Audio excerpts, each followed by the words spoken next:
Hi everyone, आज अपन जानेंगे cholesterol और लिपिड प्रोफाइल के बारे में।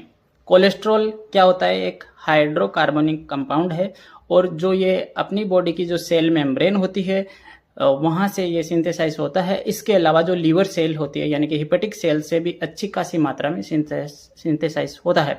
इसका एक अपना इम्पोर्टेंस है। नॉर्मल रेंज जब होती है तो ये क्या होता है, एक तो हॉर्मोन्स जो होते हैं उनका एक इम्पोर्टेंट हिस्सा रहता है। इसके अलावा जो विटामिन डी है उसके प्रिकॉर्सर के रूप में भी काम करता है।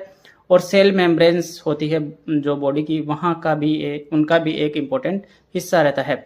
इसकी जो लिपिड प्रोफाइल अपन करते हैं तो लिपिड प्रोफाइल में अपन देखते हैं कि टोटल कोलेस्ट्रॉल जिसकी नॉर्मल रेंज होनी चाहिए 200 मिलीग्राम पर डेसीलीटर से कम। इसके अलावा अपन देखते हैं HDL जिसको गुड कोलेस्ट्रॉल बोलते हैं। HDL यानी कि हाई डेंसिटी लिपोप्रोटीन, इसकी नॉर्मल रेंज होती है 60 मिलीग्राम पर डेसीलीटर से ऊपर रहेगा चलेगा। 60 मिलीग्राम तो नॉर्मल रहना ही चाहिए।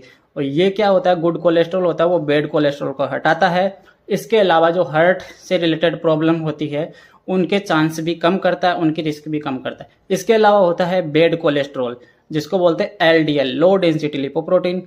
इसकी जो नॉर्मल रेंज होती है ये हमेशा 100 मिलीग्राम पर डेसीलीटर से कम ही रहना चाहिए। इसके अलावा तो एक और होता है वेरी लो डेंसिटी लिपोप्रोटीन जिसको VLDL बोलते हैं। इसकी जो नॉर्मल रेंज है 30 मिलीग्राम पर डेसीलीटर से कम ही रहना चाहिए ये, क्योंकि ये हार्ट से रिलेटेड जो प्रॉब्लम्स होती है, मेडिकल प्रॉब्लम, उनकी रिस्क बढ़ा देता है।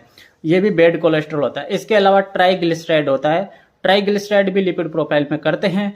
इसकी जो नॉर्मल रेंज होती है वो है 150 मिलीग्राम पर डेसीलीटर से कम होना चाहिए।